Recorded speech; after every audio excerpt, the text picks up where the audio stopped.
Hi guys, so welcome to the CrossFit Liverpool 30-day handstand challenge, day 21.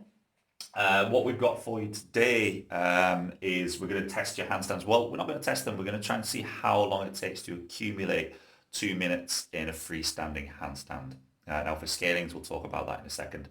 So for your warm-up, we're going to do pretty much the same things that we've been doing for the past few sessions. So we're going to do 10 wrist rocks each direction. So remember, that's going to be hands forward and then turn your hands out, hands backwards. 10 straddle good mornings. 10 wrist ups, that's going from the back of your palms up onto your fingers. So we're going to go back of the palm, up onto your finger. 10 times. Remember, the further away you are from your knees when you're doing this on your quadrupeds, the more strain there's going to be on the back of the wrists. So progress up there. Strong, flexible wrists, strong, flexible fingers. Then we're going to do 5 shoulder PNFs on the bench. Okay.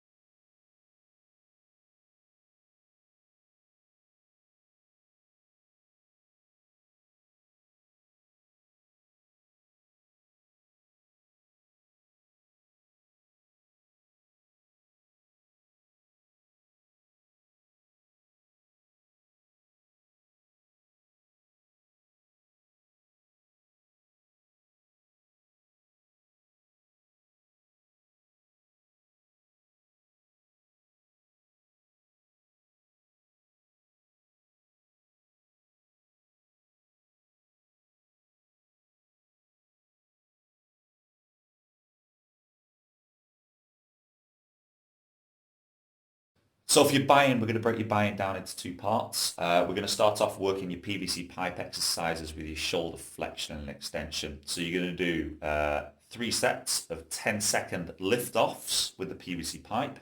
And then you're going to do 3 sets of 10 seconds lift-offs from behind the back in an L-sit position. You're going to do 20 seconds rest in between each of those. Remember, try and really focus on squeezing your shoulder blades together. Try and get as high as you can. The second part of your buy-in, we're going to do 2 exercises. The tabletop. I'll show you the tabletop in a second. The goal of the tabletop is to try and create active tissue, squeeze your bum, open up your shoulders, and stretch off things like your bicep tendon and the fronts of your shoulders.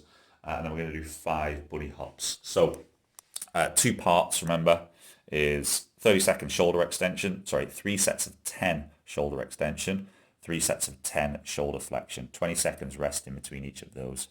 And then you're going to do 3 rounds as a superset, 20-second tabletop position, 5 bunny hops. Okay, so for your tabletop, if we just go here, hopefully you can see me in a sec.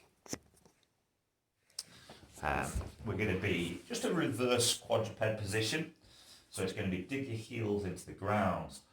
Imagine you're trying not to let your head tilt back too much. Try and keep it fairly neutral. Squeeze your bum.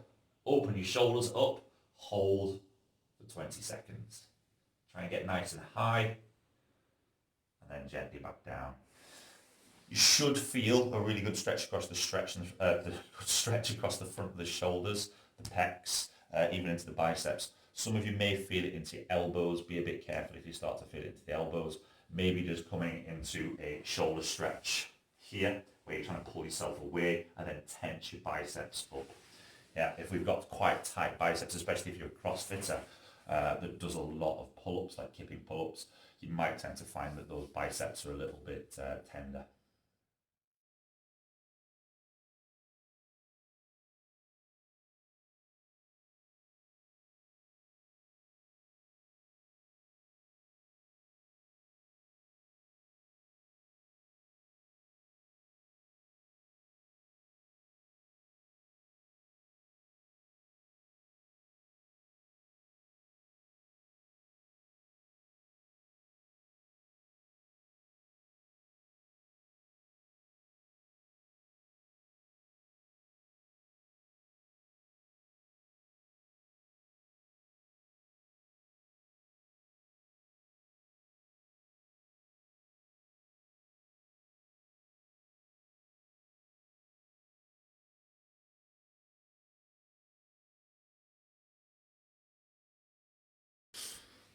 For your skill work, we're going to do 2 minutes, or we're going to accumulate, 2 minutes in a freestanding handstand. Now you'll notice that I've started to use on the grass. I was really struggling with the grass the other day.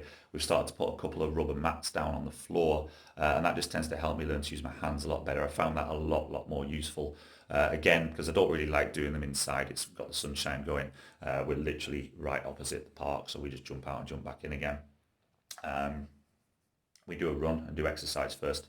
So like I say, is if you struggle to accumulate 2 minutes, or if you struggle to get up to a freestanding handstand for more than a second, maybe practice your kick-ups for a little bit.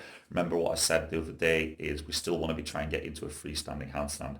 If you're kicking up but you're not staying there, I know Danny is really struggling with not finding that tipping point, but getting the confidence to go to that tipping point. Then, like I say, is you're going to do a few reps of kicking up and then trying to accumulate 2 minutes of a handstand against a wall. That could be kicking up and then doing finger drills and just counting the amount of time that you're there. Just count slowly in your head, or that could be walking up the wall as well. Either of those variants are completely fine.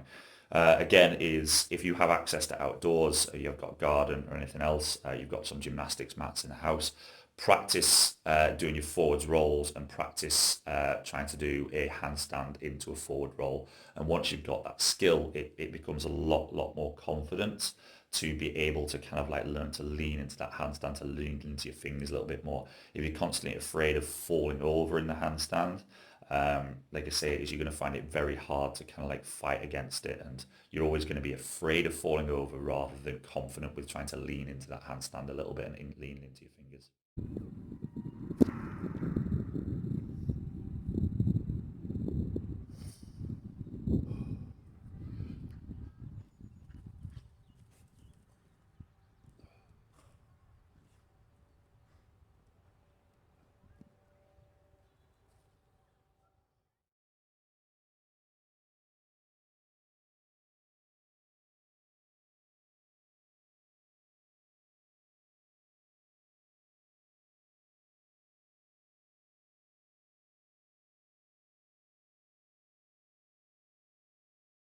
Okay, so a little bit different for your workout today. We're going to do 3 sets of shoulder taps. Okay, so shoulder taps or hip taps, to be fair. I'm going to show you 4 variations that you can do of this. We're going to walk up the wall and you're going to touch your shoulders. Yep. Now you can do this with just one leg touching the wall, being a little bit further away from the wall. Or you can do it with both feet again, squeezing your heels together. The advantage of both feet together is going to be that you can learn to squeeze your heels, which is one thing. I'm actually demonstrating with my hands, even though I'm holding onto the camera, which is a little bit silly. The benefit of squeezing your heels together is, like I say, you're going to feel that in a handstand, and that's one of the things that we look for to kind of like connect the whole of the body. The advantage to putting one foot on the wall and then leaning off is obviously you're feeling a little bit more in a balanced position.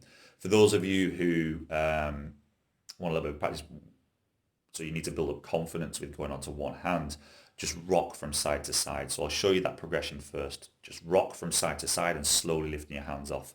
It's not a case of trying to keep, imagine, if you will, if I just draw this on the board. So imagine, if you will, this is our shoulders, this is our head, and this is our hands. What we're not trying to do is completely remove this hand, and then touch the shoulder. What we are going to try and do is go from this position, shift your weight over towards this shoulder, so that all your weight's on this hand and you're tilting the hands, and then you can touch either your hip or you can touch your shoulder.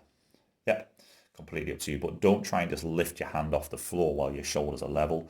Rock side to side. So I'll show you a really good drill. So you could do either shoulder rocks, you could do shoulder taps, or you could do hip taps. And I'll show you all 3 of those progressions in a second.